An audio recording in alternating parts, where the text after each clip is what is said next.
What is going on, guys? This is your boy Willie Does Wrestling back at it again with a brand new review here on the channel. And ladies and gentlemen, Monday Night Raw was last night, and of course, I'm going solo tonight. But you know what? That's all good. Whether you are here live or whether you are here afterwards, I just wanted to say thank you for taking time.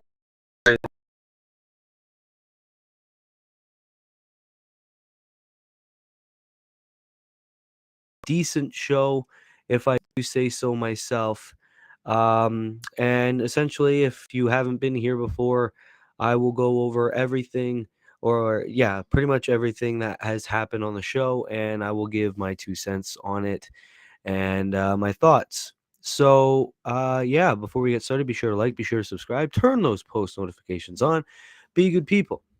So let's get right on into it. We started off with Kevin Owens and Sami Zayn making their first entrance ever since they reunited last Friday night.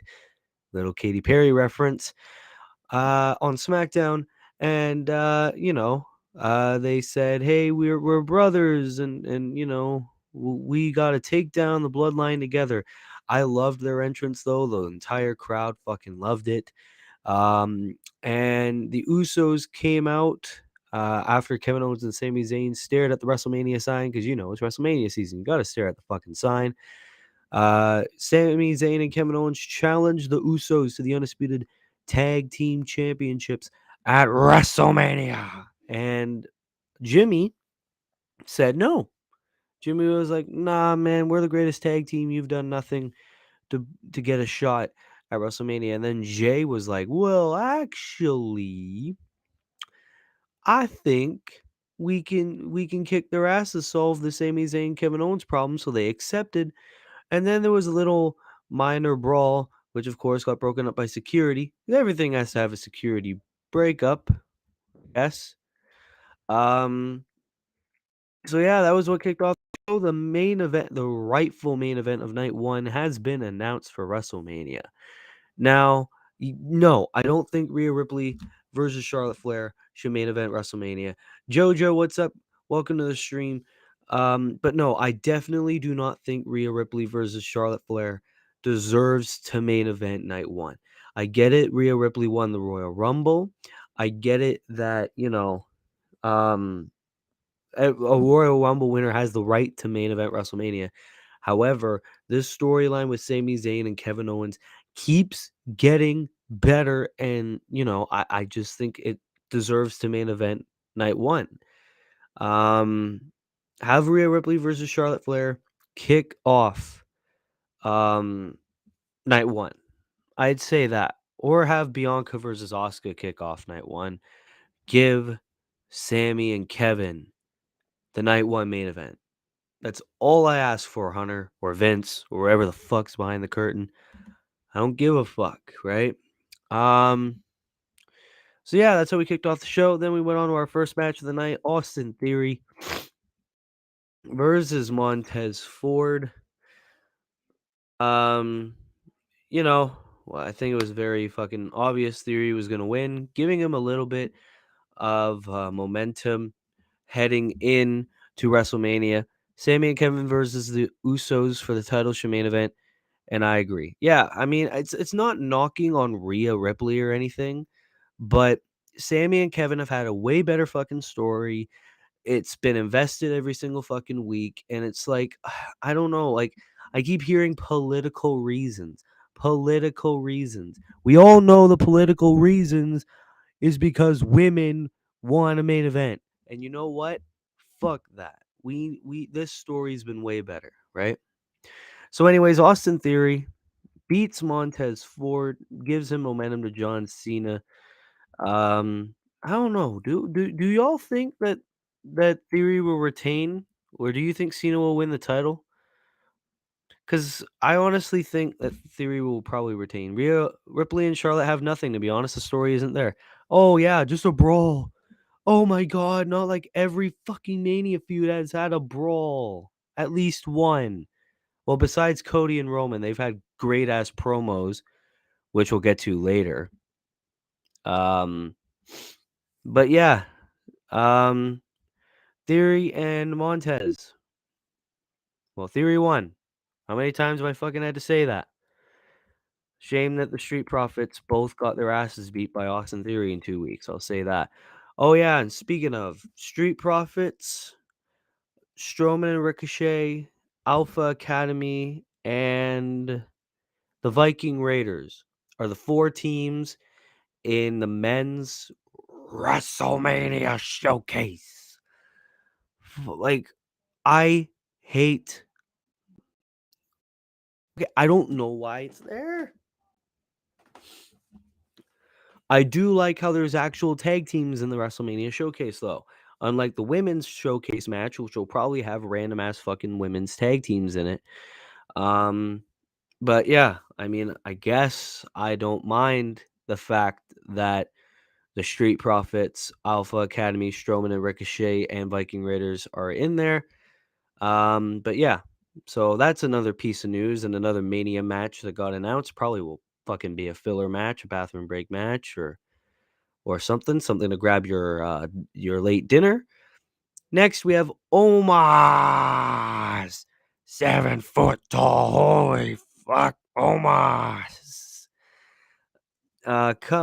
Coming out against Mustafa Ali, my poor fucking boy. Of course, Vince gets to jack off in the back because their favorite boy, Omos, about to kick Mustafa Ali's ass. What did Mustafa Ali do to piss somebody off at WWE, man? Remember when Ali was going to have that massive push? Remember when Ali was seen as this big deal? But no, my boy had to get injured before the Elimination Chamber match in 2019. They gave that shit to Kofi Kingston, and they never looked back with Mustafa Ali. Ever since then, my boy has been subject to beatdown after beatdown after beatdown. And the recent beatdown is with everyone's favorite boy, Omos. Speaking of, the Omos memes have got to stop. Case fucking closed. Omos memes need to stop. I don't care what anybody says. They're funny though. But so yeah, Vince gets to see his favorite boy gain momentum towards the match that everyone wants to see. The greatest fucking Mania match of all time, Omos versus Brock Lesnar. But anyways, I justice for Ali, man. Get that fucking trending. Hashtag justice for Ali. My boy has been fucking wasted. And I just can't believe it. Um next, Logan Paul comes out. Excuse me. Logan Paul hosts an explosive episode of Impulsive TV. And first off, let me say about this, Logan Paul is a fucking heel genius. This guy was fucking great on the mic. I think that Logan Paul is way better as a heel than a fucking babyface. He dissed the sports teams. He was like, "Oh, how do I see any of my celebrity friends come out and to St. Louis?" Like, he had the entire crowd in the palm of his hand, and yes, I do know that that is because people genuinely hate Logan Paul, but I love it. I don't give a fuck, you know? I love Logan as a heel. I don't care what any of y'all say. Um, he was fucking going all over the place. Um, he sounded like a fucking natural. And then his mic gets cut off, and there's Seth frickin' Rollins in the production truck being like, "Mr. Paul, I have no fucking clue what's going on." These two are comedy gold, man. He comes out to the ring, and before he could talk, boom, these two get into an explosive brawl. And Logan Paul knocks out Seth again. Does this mean does Logan Paul having all this momentum leading into WrestleMania, does that mean Seth wins? Because typically whenever someone has momentum leading into a WrestleMania build, that means that motherfucker's losing. So that must mean Seth wins, right? But because I don't see Logan Paul beating Seth Rollins. It's gonna be a banger though. I cannot wait for Logan versus Seth. I don't care what anybody says. This was not the segment of the night, but it was definitely a close second. Oh, excuse me. Next, everyone's favorite son, Dominic Mysterio, goes one-on-one with the man who recently got invaded at his house by one Grayson Waller, Johnny Gargano. Johnny Gargano had an injury on his ribs. He was shown off in like duct tape. Um, you know, and my man loses clean. Johnny fucking Gargano, you mean to tell me Triple H's favorite fucking son, Johnny Gargano, loses clean to Dominic Mysterio? Are you fucking kidding me? Now, what does this mean for Johnny Gargano's main roster, chat? What does this mean? Sure, he's going to have a match at Stand and Deliver against one Grayson Waller. However, I don't see a bright future for Johnny Gargano in the main roster at this point. He lost clean to Dominic Mysterio. What the fuck? I had a massive fucking problem with this when I first watched it.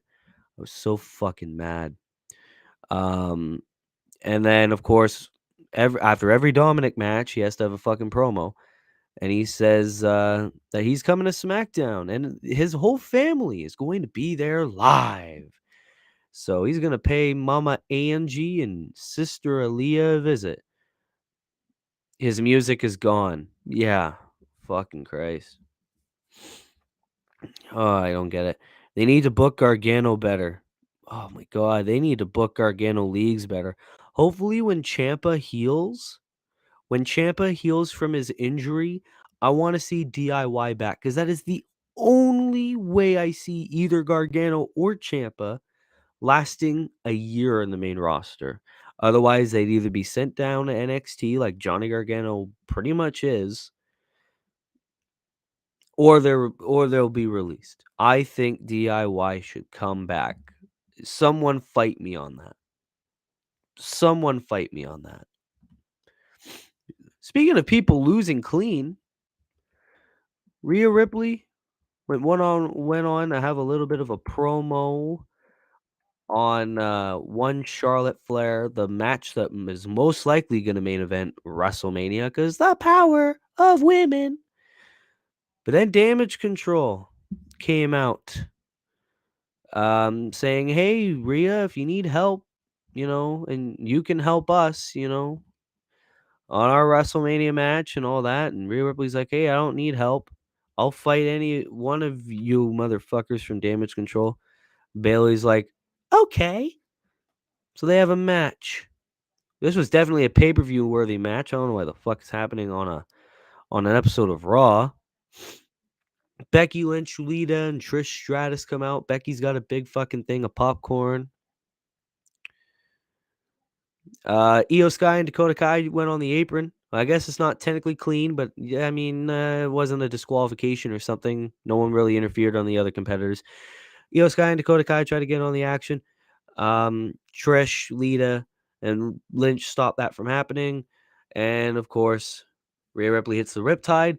Bailey loses fucking clean. This is another thing. Hey, they need to book Gargano better. What the fuck happened to Bailey? Now that I don't have anyone to argue with, I can say it.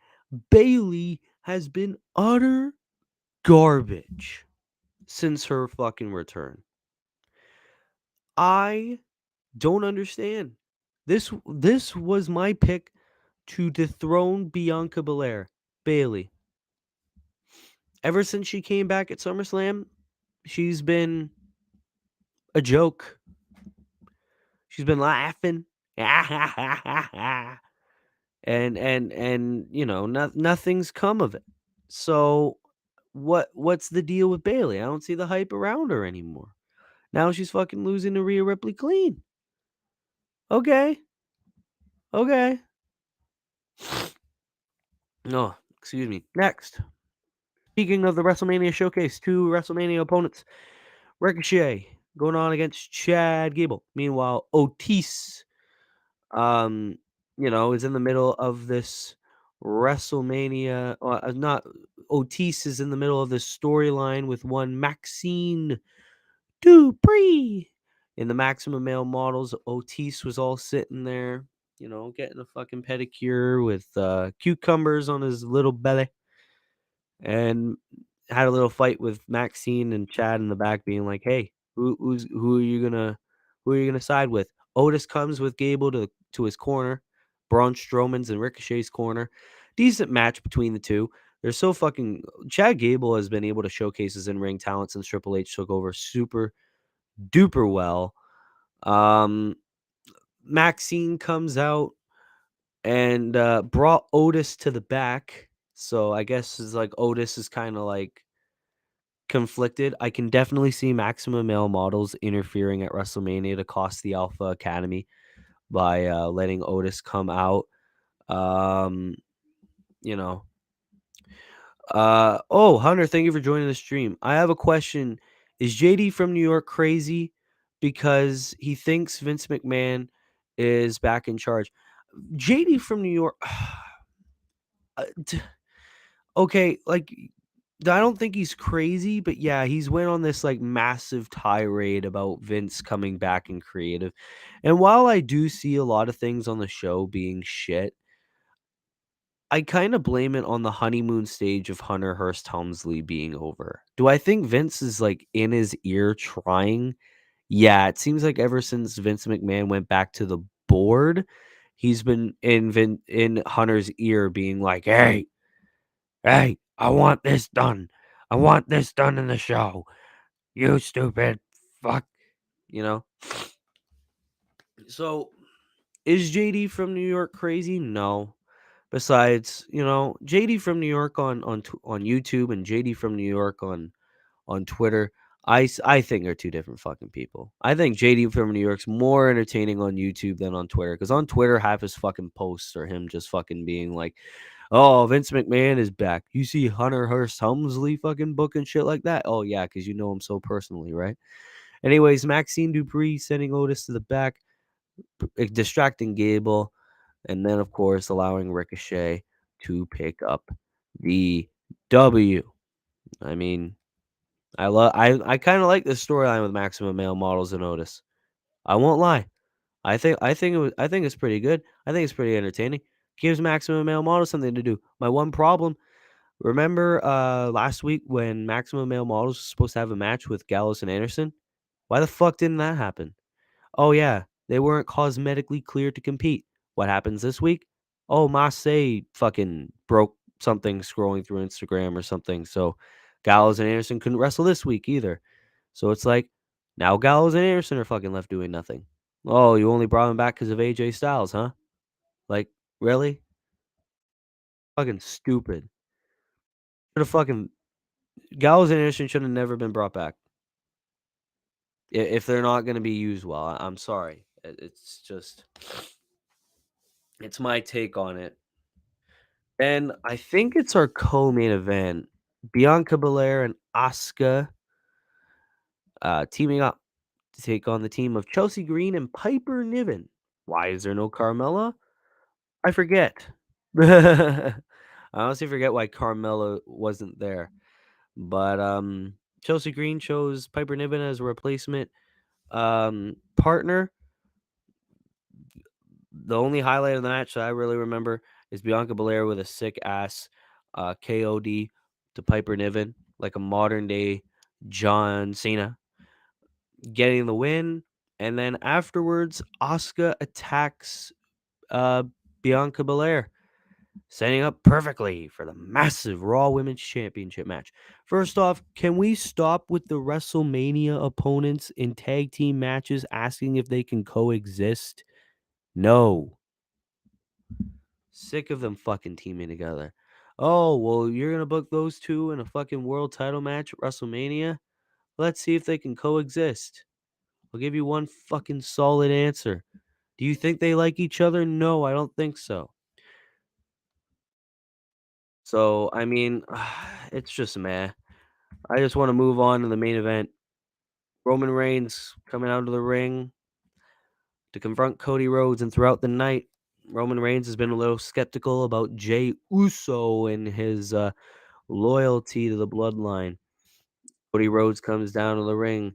Roman Reigns accuses Cody Rhodes of being a runaway little bitch because Cody Rhodes didn't want to do the Stardust thing, so he ran away. He went and joined AEW in a savage fucking line.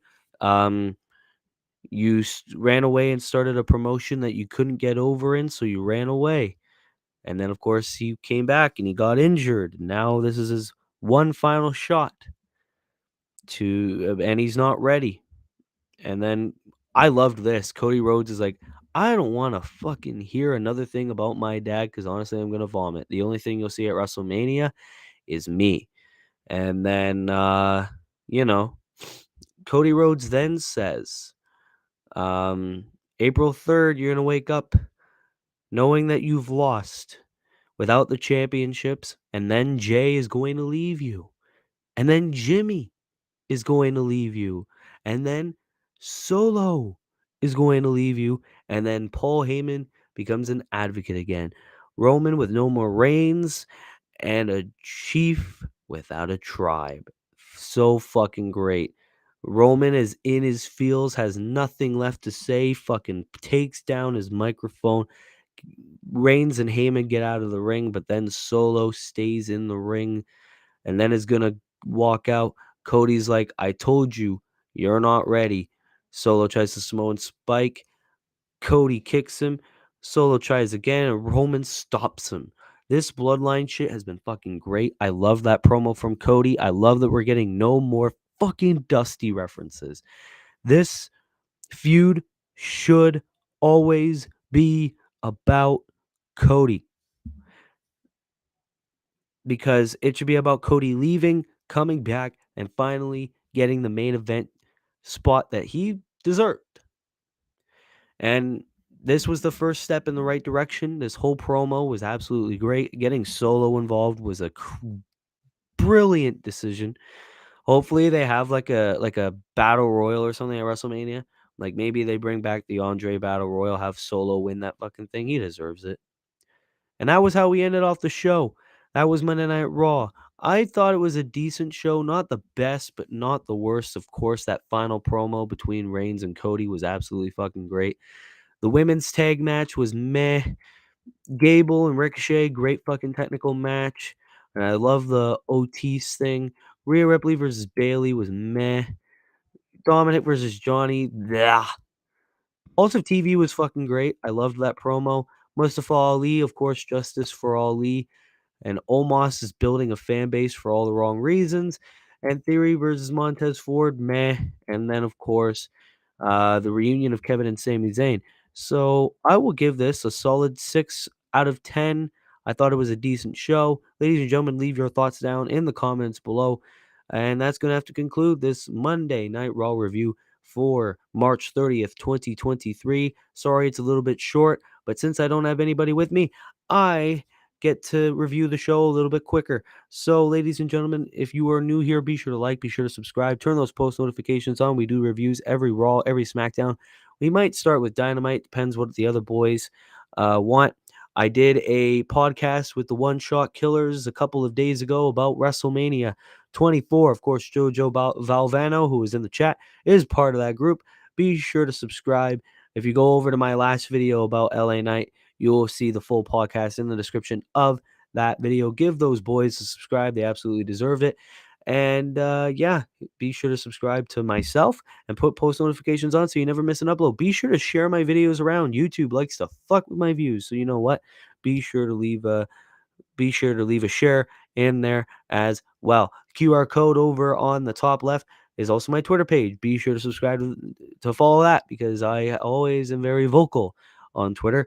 And until then, this has been your boy Willie Does Wrestling. I'll see you in the next video, and be good people, and peace.